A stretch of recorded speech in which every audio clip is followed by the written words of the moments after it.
All right, we'll give it a minute and then we'll get started in a minute.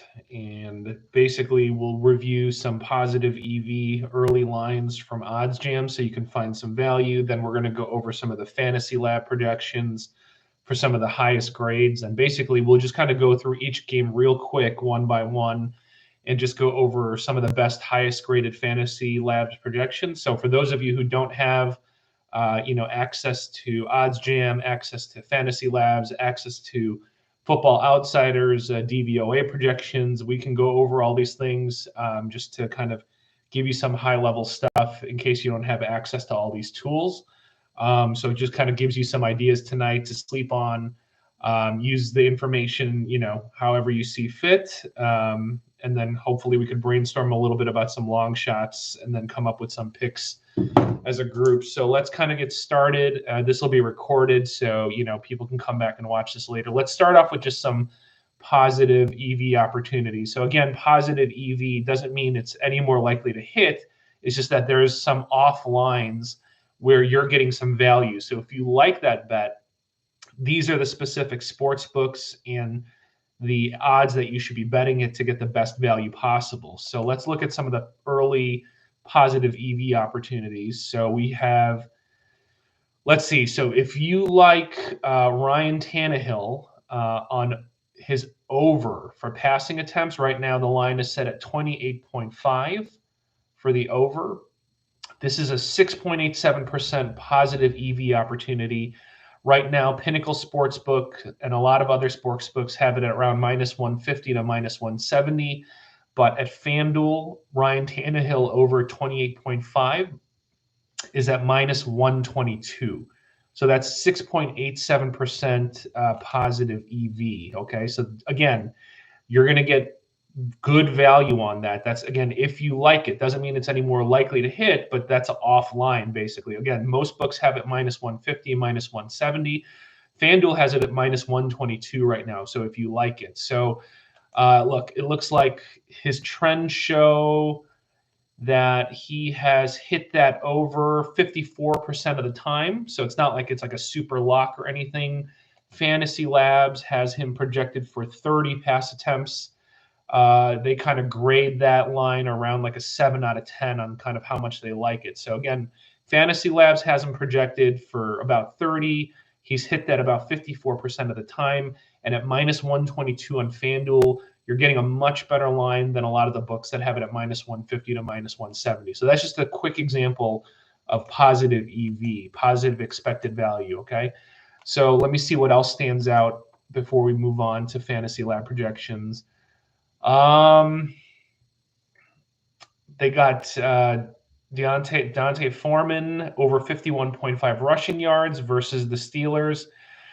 So again, another positive EV chance that's early here. So Pinnacle and a lot of other sports books have it at minus 151. FanDuel has it at minus 113. So again, you could see there's a discrepancy in the lines. So if you like Foreman's over at 51.5 yards rushing, right now it's minus 113 on FanDuel, which is the best positive EV at 6.31%. All right. I mean, does it make sense? Let's see here. I mean, the Steelers rush DVOA defense rankings are like 30th. So yeah. So, if you think, they're going to run the ball a handful of times and try their best to kind of, do ball control against the Steelers, then yeah, I mean, then FanDuel is where you want to bet that. So those are some of the plus EV ones that I see right now that are kind of above 5%. If you like unders, then it looks like it's saying Jimmy Garoppolo under 1.5 total passing touchdowns. A lot of sports books have it at plus 104. If you like the under 1.5, then Barstool and Rivers plus 130. That's slightly over a 5% positive EV opportunity. And then the last one I'll go over that's close to 5%. Godwin over 7.5 total receptions. Pinnacle has that at minus 104. FanDuel has that at plus 120. 4.7% EV if you like that. Okay. All right, let's move on. Let's go through, each of the games one at a time. And let's see what some of the high grades are for some of the props on FantasyLab projections. Okay, so let's start off with, let's see, let's do the Bills versus Panthers game.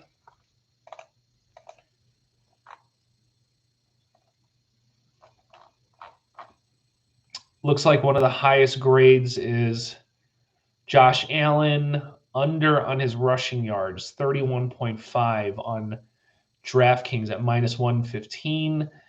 Fantasy Labs rates that at 10 out of 10.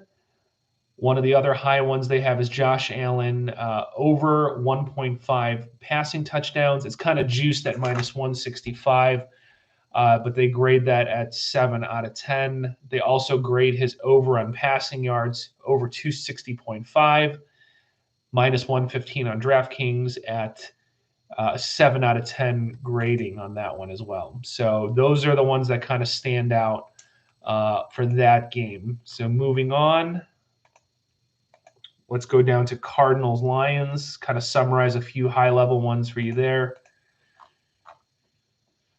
It looks like Fantasy Labs likes the under on AJ Green receiving yards. That's the highest graded one, a 10 out of 10, under 55.5. They project him closer to 41.8. Looks like they're saying the best line is on PointsBet. So if you can get something close to that, if you don't have PointsBet, under 55.5 receiving yards, graded a 10 out of 10 by Fantasy Labs. I guess the argument there would be, they could probably tear up the Lions, but if they get an early lead, then obviously they might just run the ball to kill the clock. So, yeah, it makes sense. I could see that. Other ones, they have high grades on Jared Goff, under 212.5 passing yards, graded a 7 out of 10. I guess the main risk to that would be if they're playing catch-up all game and he's going to force the issue with passing. So those are a couple of the ones that kind of stand out there. Let's look next. The next game, let's look at Jets versus Dolphins. Not a game I'd really want to watch, but let's see what Fantasy Labs projects there for any high-graded ones. Let's see here. Nothing really amazing. I mean, if you wanted something, they have Tua under on his passing at under 252.5. They're saying they like this on FanDuel, -114 odds. They grade that at 8 out of 10. They also have Devontae Parker under 55.5 yards on FanDuel at -114, graded 8 out of 10. So those are the top highest graded ones for that particular game. Moving on to the next game, let's do Cowboys-Giants. Give you the highest graded ones there. Let's see what they got. Looks like the highest graded ones right now, Dalton Schultz, over on his receiving, over 36.5, -114 on FanDuel. They grade that a 7 out of 10. They project him closer to like 41 to 46 yards. Let's take a look here. That one kind of stands out to me because if I'm not remembering incorrectly, let me see what the Giants defensive rankings are versus receiving tight end specifically. They're actually not the worst. They're kind of right. They're actually decent. 10th versus receiving tight ends.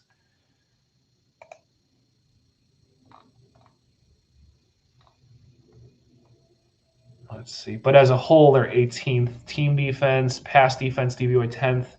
So, not like super amazing soft spot, but okay. So Dalton Schultz is one of their highest graded ones. They have Kenny Golladay under 36.5 receiving yards at -114 on FanDuel, 7 out of 10. That's another one they like. So let's move on to the next game. Titans versus Steelers.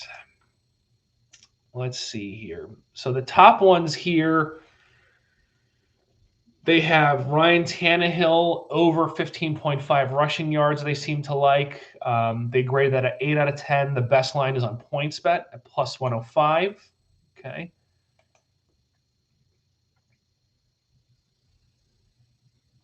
Let's see here. They also like Julio Jones under 55.5. at minus 115. You know, I don't know about that one per se, because I know he hasn't played the greatest this season, but, you know, Steelers pass defense DVOA isn't the best really. So let's see, what else do they like here? We already talked about Ryan Tannehill's over on pass attempts. I kind of like that one.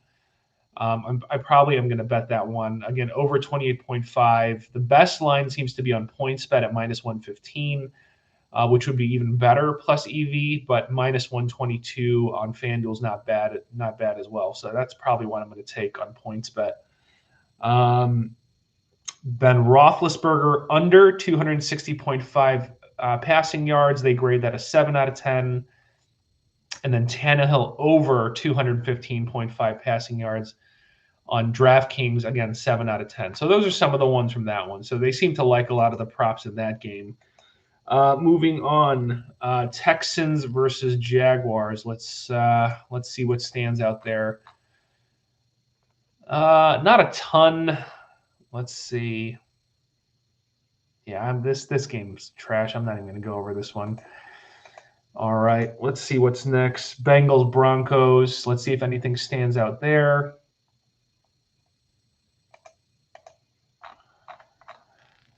Joe Burrow pass attempts over 32.5 pass attempts. Best line at PointsBet minus 115, graded at 8 out of 10. They're projecting he has 34.5 pass attempts. They also seem to like, let's see here, the under for T. Higgins, under 66.5 receiving yards. They grade that at 8 out of 10. So those are some of the top ones for that game. All right. Falcons, 49ers. Let's see here. What do we got?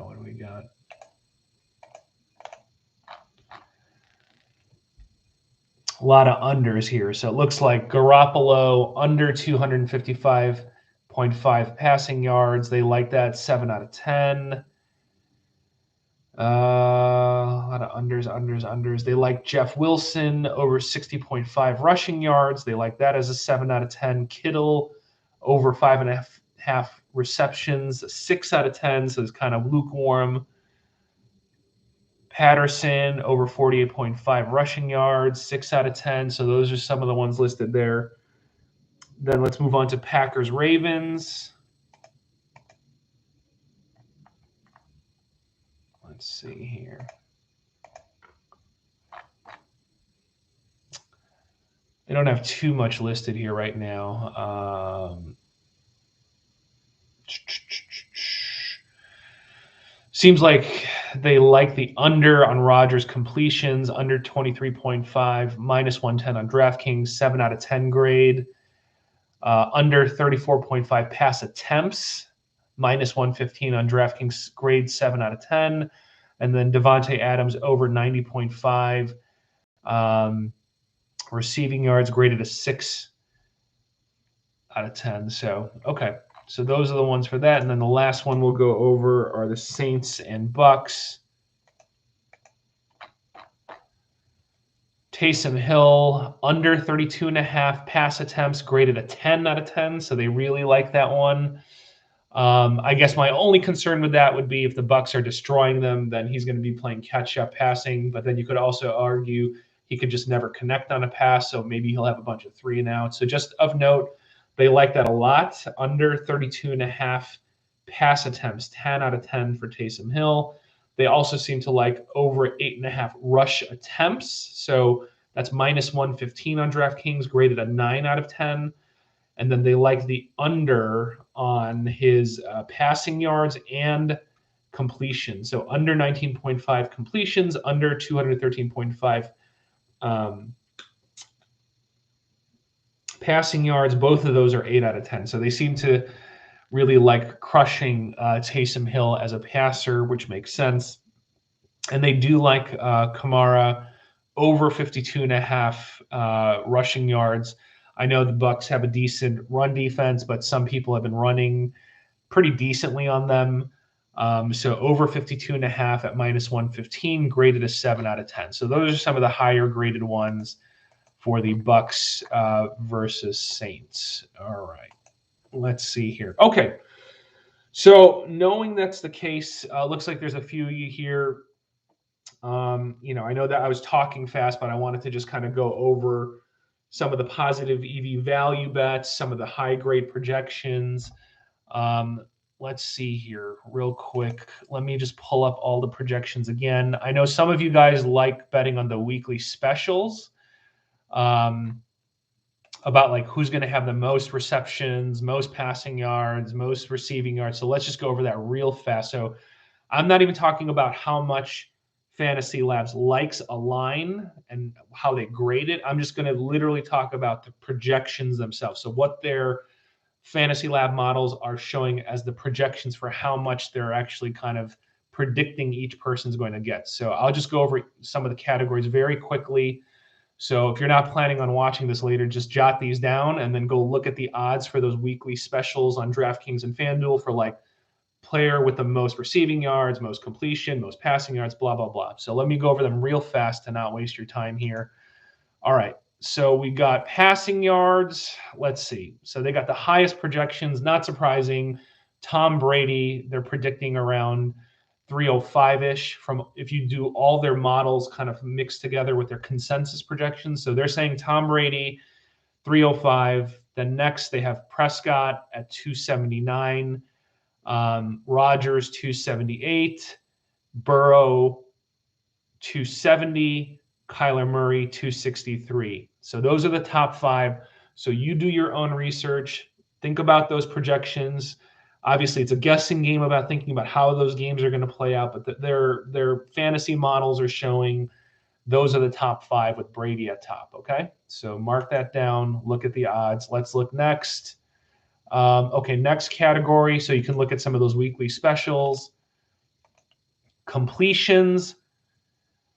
Tom Brady again, and he's kind of by far at the top with projections at 27.4. The next closest are Roethlisberger, probably because he dinks and dunks with the volumes of short passes, and then Rodgers at 23.3, and then Murray at 22.8, Matt Ryan at 22.4. But Brady is still at the top with the highest number of projections. Obviously, the game script will matter because if they go up early and Taysom Hill's going to struggle, they might just go run heavy to kill clock. So factor that in. I don't know what the odds are for the other ones behind him, but I wonder. Let me see here. Let's just take a look at the NFL weekly specials since we're on this topic. I'm just curious now.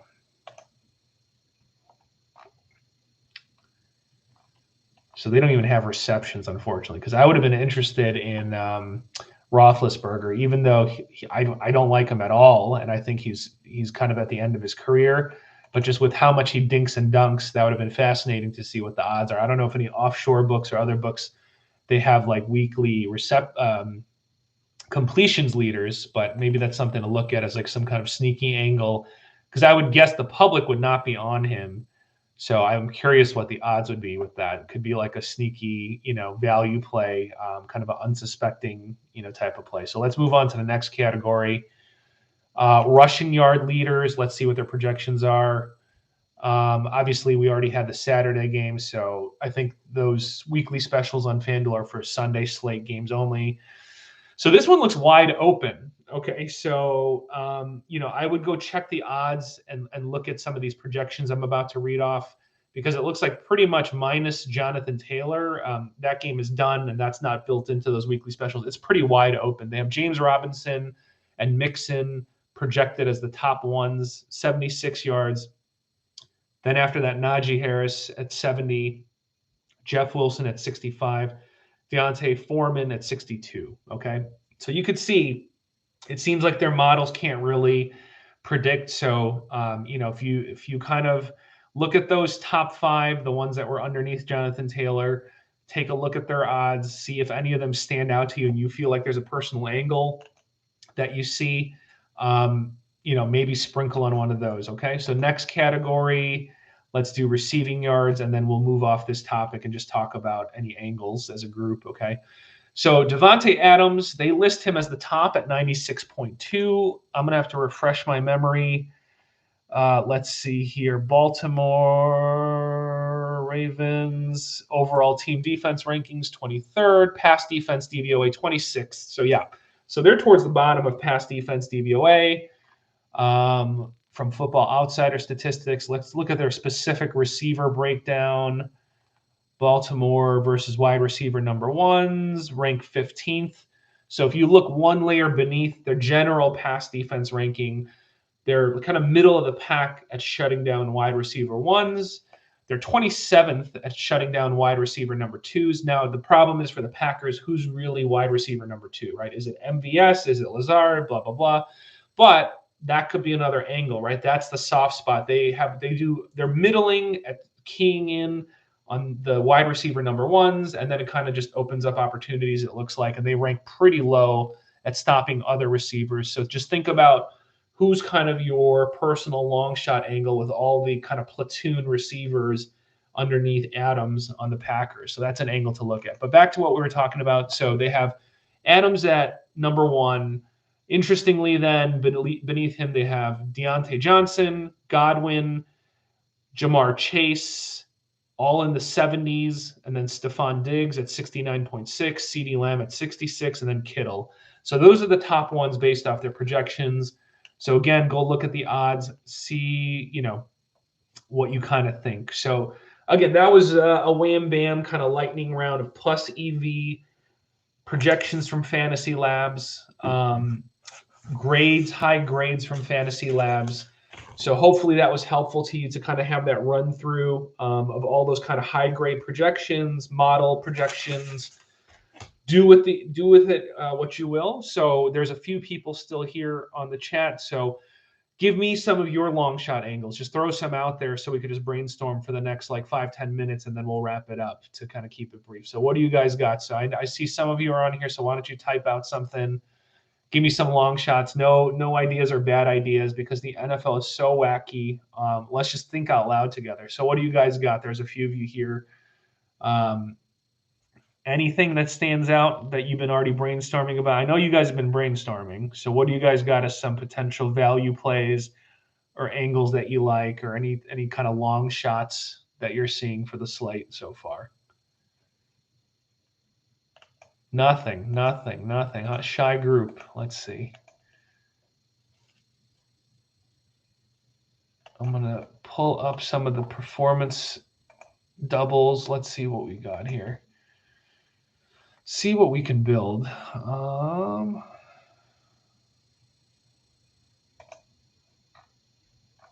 NFL.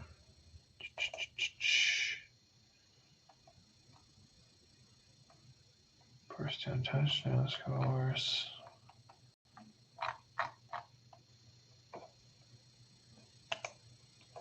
Let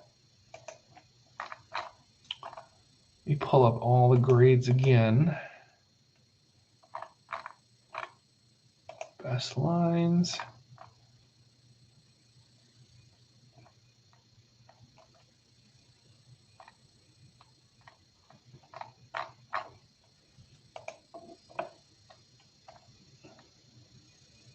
Baltimore, Tennessee.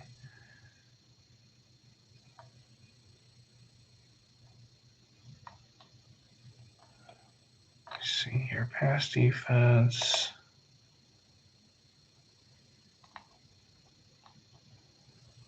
Tennessee.